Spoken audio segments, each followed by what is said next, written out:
बिस्मिल्लाहिर्रहमानिर्रहीम। अस्सलामुअलैकुम। Welcome to Sharmeen academy. कैसे हैं आप सब? उम्मीद है आप सब खैरियत से होंगे। हम कर रहे हैं Thomas calculus 12th edition. Chapter number 12 हमने इसका स्टार्ट किया हुआ है, जिसकी हमने 12.1 कंप्लीट कर लिया है और हमने 12.2 के क्वेश्चन नंबर 30 तक सॉल्व किए थे। ठीक है, उसके बाद जो क्वेश्चन नंबर 31 और 32 हैं वो आपकी बुक पे सॉल्व होने वाले हैं। वो आप बुक पे इजीली सॉल्व कर सकते हैं, सारा कुछ उसमें आपको गिवन है। उसके बाद क्वेश्चन नंबर 33 हमारे पास क्या है? Find a vector of magnitude 7 in the direction of v is equal 12i minus 15 के। ठीक है, क्या हमने करना है? हमने वेक्टर फाइंड करना है ऑफ मैग्नीट्यूड 7, जिसकी मैग्नीट्यूड हमारे पास 7 होगी और उसकी डायरेक्शन हमारे पास क्या होगी? ये जो v वेक्टर है वो हमारे पास इसकी डायरेक्शन है। ठीक है, सबसे पहले हम क्या करेंगे, इसकी मैग्नीट्यूड फाइंड कर लेते हैं। मैग्नीट्यूड हम किस तरह से फाइंड करते हैं? वेक्टर v की अंडर रूट लेंगे 12 का स्क्वायर प्लस -5 का स्क्वायर। ठीक है, इन दोनों टर्म्स का स्क्वायर लेते होते हैं। 12 का स्क्वायर ओपन करेंगे 144 आएगा और 5 का स्क्वायर लेंगे तो 25 आएगा। ठीक है, अब 144 में हम प्लस 25 करेंगे तो वो हमारे पास 13 का स्क्वायर आएगा और स्क्वायर अंडर रूट से कैंसिल हो जाएगा तो हमारे पास 13 आंसर आ जाएगा। क्लियर है? उसके बाद हम डायरेक्शन किस तरह से फाइंड करते होते हैं? v over vector over magnitude of v, यही हम लिखते हैं ना। जिस तरह से हम क्वेश्चंस 25 to 30 में सॉल्व करके आए हैं, तो हम क्या लिखेंगे? वेक्टर हमारा क्या था? 12i माइनस 5 के हमारा वेक्टर था, ओवर मैग्नीट्यूड हमारे पास उसकी 13 आई थी, जो किसके इक्वल आएगी? 7 ओवर 13 के। उन्होंने हमें क्वेश्चन में कहा हुआ है कि वेक्टर ऑफ मैग्नीट्यूड 7, कि उसकी मैग्नीट्यूड आपके पास 7 आ रही है, तो ठीक है ना, तो वो आपके पास 7 ओवर 13 और vector as it is 12i minus 5 के रहेगा। ठीक है, सिर्फ आपको सॉल्व करना था, उसका आंसर आ गया। उसके बाद क्वेश्चन नंबर 34 में आपके पास क्या है? Find a vector of magnitude 3। अब इसमें आपने मैग्नीट्यूड 3 का वेक्टर फाइंड करना है in the direction opposite to the direction of v vector आपको दिया हुआ है i j k की फॉर्म में। ठीक है, सबसे पहले अब आपने क्या करना है? जो वेक्टर आपको v दिया हुआ है उसमें आपने v वेक्टर लिखा 1/2 i minus 1/2 j minus 1/2 k। इसकी मैग्नीट्यूड किस तरह से फाइंड करते हैं? अंडर रूट लेते हैं इन तीनों टर्म्स का अंडर रूट लिया तो 2 का स्क्वायर 4, 2 का स्क्वायर 4, 2 का स्क्वायर 4 ओपन हो गया। ठीक है, अब इनका सम करेंगे तो ये आपके पास अंडर रूट 3/4 आ गया। अब मैग्नीट्यूड आपके पास क्या आई? Under root 3/2। किस तरह से? अंडर रूट 3/4 था, 4 किसका स्क्वायर है? 2 का स्क्वायर है। 2 का स्क्वायर अंडर रूट से कैंसिल हो जाएगा तो सिर्फ 3 के ऊपर अंडर रूट बचेगी। ठीक है, तो ये आपके पास अंडर रूट 3/2 आ गया। तो आपके पास यहाँ पर फॉर्मूला लगाएंगे v ओवर मैग्नीट्यूड। v आपके पास ये था, ये आप डायरेक्शन फाइंड कर रहे हैं। ठीक है ना, डायरेक्शन हम इस तरह से फाइंड करते होते थे, जो वेक्टर होता था उसके साथ जो आपकी मैग्नीट्यूड होती थी वो डिवाइड हो जाती थी। तो ये v ओवर मैग्नीट्यूड ये इसका फॉर्मूला है। 1/2 i के साथ अंडर रूट 3/2 डिवाइड होगा, माइनस 1/2 j के साथ अंडर रूट 3/2 डिवाइड होगा, माइनस 1/2 k के साथ अंडर रूट 3/2 डिवाइड होगा। तो ये आपके पास 2 और 2 कैंसिल हो जाएंगे आपस में। ठीक है, तो 1/√3i माइनस 1/√3j माइनस 1/√3 आपके पास क्या आंसर आ जाएगा। ठीक है, ये जो 2 और 2 हैं ये तीनों टर्म्स में से कैंसिल हो जाएंगे। और क्वेश्चन में आपको क्या कहा गया था कि उसकी जो मैग्नीट्यूड है वो 3 है, तो हमने क्या करना है? 3 को मल्टीप्लाई कर देना है उस पूरी टर्म से, आपकी जो डायरेक्शन आएगी। ठीक है ना, उसके बाद हमारे पास क्या है? डायरेक्शन एंड मिड पॉइंट्स हमने फाइंड करने हैं। डायरेक्शन फाइंड करने का वही तरीका है, पहले आपने मैग्नीट्यूड निकालनी है और फिर हमने फॉर्मूला लगाना है जो हम अभी क्वेश्चंस में लगा के आए हैं। कौन से वाला? v over magnitude of v वाला। ठीक है, अब यहाँ पर आपके पास है कि वेक्टर नहीं दिया हुआ है। वेक्टर दिया होता तो आपके पास काम आसान हो जाता है। यहाँ पर उन्होंने हमें वेक्टर नहीं दिया है, उन्होंने हमें पॉइंट्स दिए हैं, p1 और p2 पॉइंट्स दिए। सबसे पहले हमने इसको एक वेक्टर फॉर्म में कन्वर्ट करना है, देन उसका हमने डायरेक्शन निकालनी है, देन मिड पॉइंट निकालना है। ठीक है, मिड पॉइंट तो आप इससे इजीली पॉइंट से निकाल सकते हैं। पॉइंट उन्होंने आपको इसीलिए दिए हैं क्योंकि आपने मिड पॉइंट पे उन्होंने आपको कहा है निकालें, लेकिन इन पॉइंट से हम उसकी डायरेक्शन नहीं निकाल सकते। डायरेक्शन के लिए हमें पूरा वेक्टर चाहिए।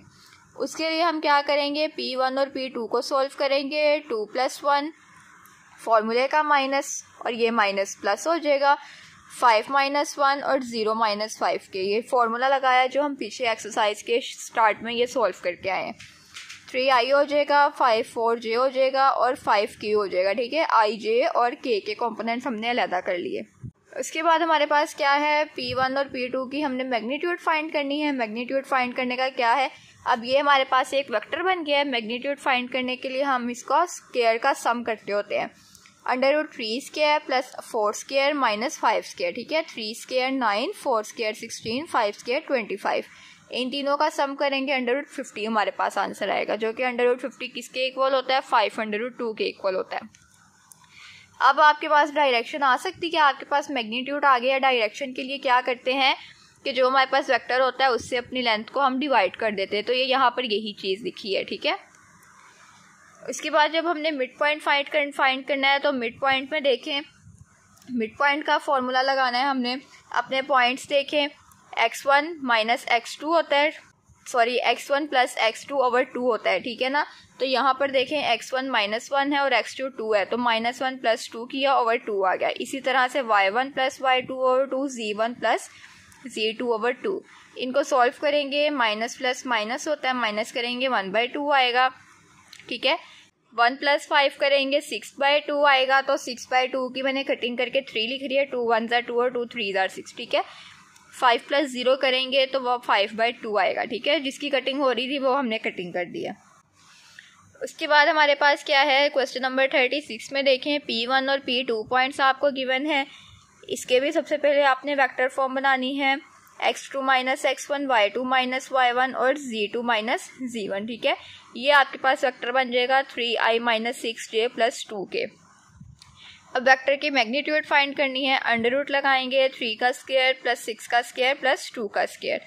जब अंडर रूट लगा के इसका स्क्वायर लेंगे, उसका सम करेंगे। 3 का स्क्वायर 9, 6 का स्क्वायर 36, 2 का स्क्वायर 4, 49 आ जाएगा। 49 7 का स्क्वायर है, तो स्क्वायर और अंडर रूट कैंसिल हो जाएंगे, 7 आंसर रह जाएगा। अब डायरेक्शन आपके पास आ गई।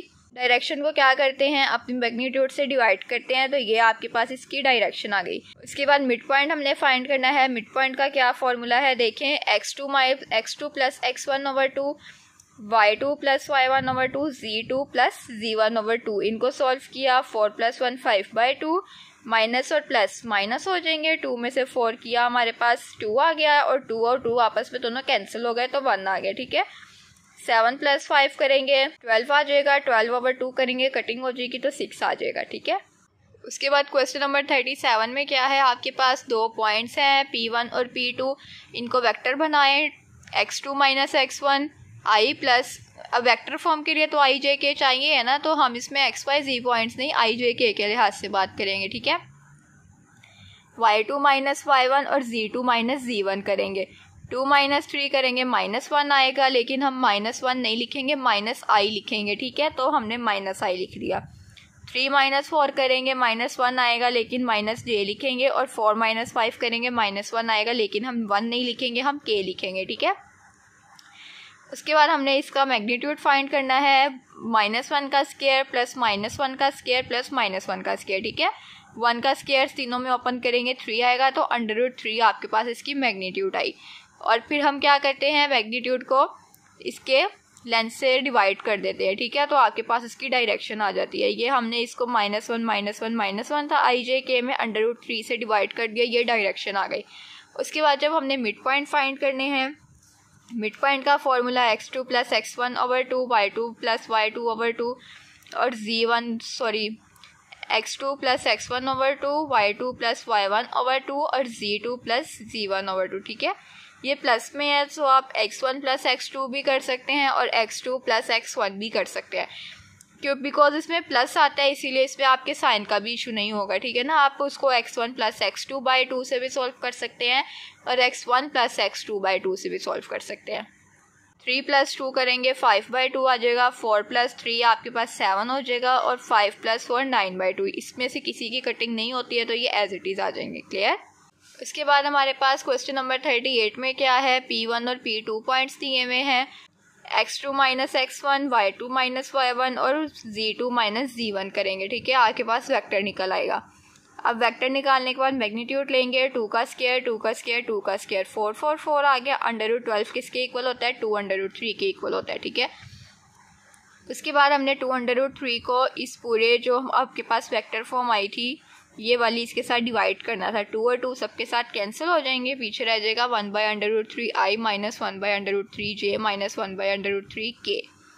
और मिड पॉइंट किस तरह से फाइंड करेंगे, मिड पॉइंट का फॉर्मूला लगाएंगे। अब इधर 0 था, इधर -2 था, इधर 2 था और ओवर में भी 2 आता है, x1 + x2 ओवर 2 आता है ना, तो 2 कैंसिल हो जाएंगे, पीछे 1 -1 और -1 आपका मिड पॉइंट आ जाएगा। ठीक है, अब क्वेश्चन नंबर 39 देखें, ये आपके पास थोड़ा डिफरेंट है। क्या कहा गया है, इफ़ ए बी आपके पास दिया गया है i + 4j - 2k, ठीक है, and b is the point.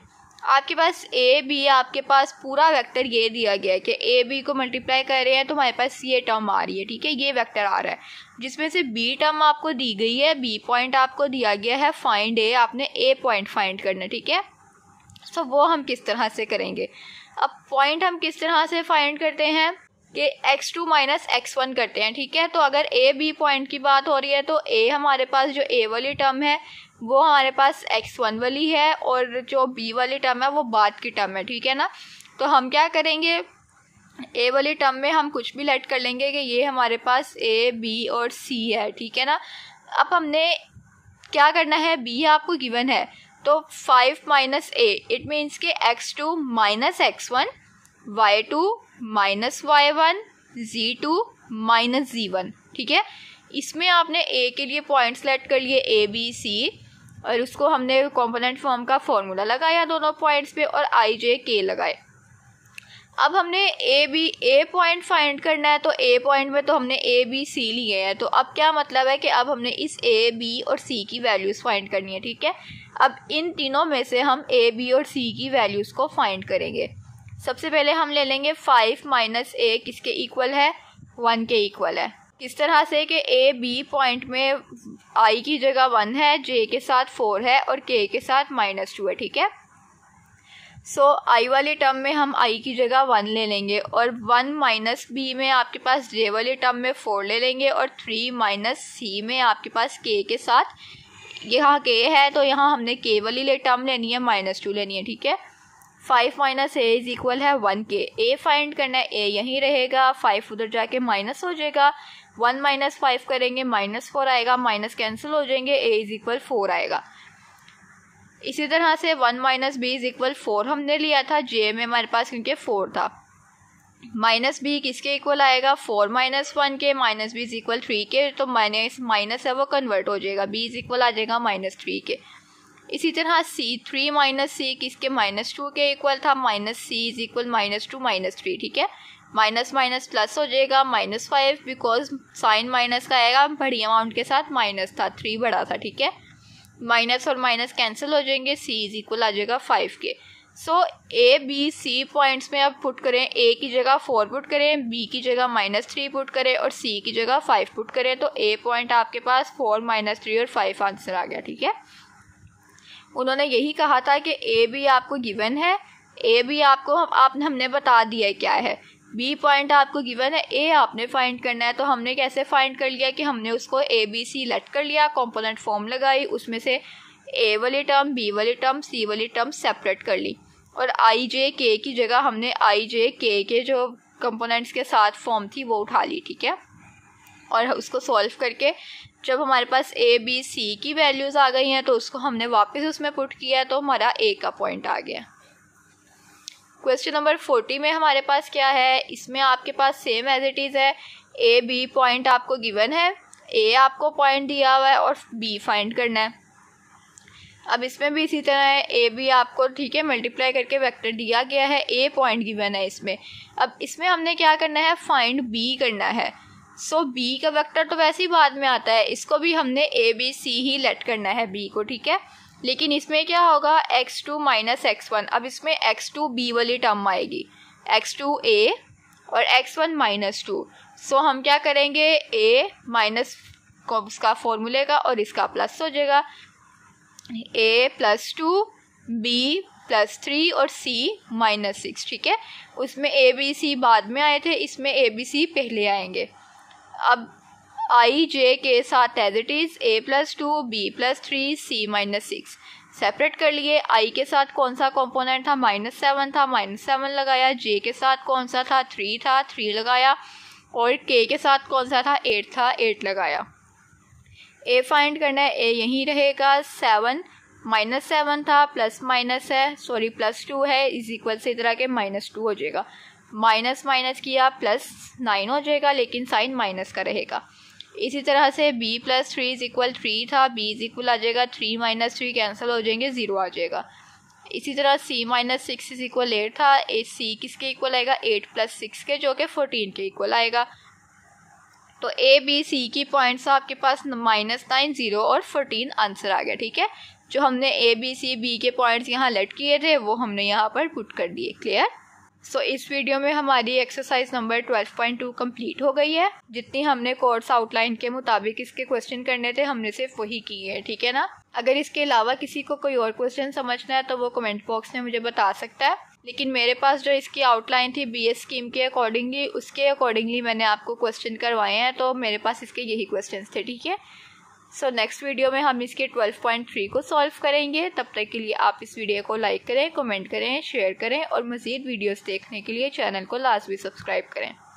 अपना बहुत सा ख्याल रखिएगा, मुझे अपनी दुआओं में याद रखिएगा। अल्लाह हाफिज़।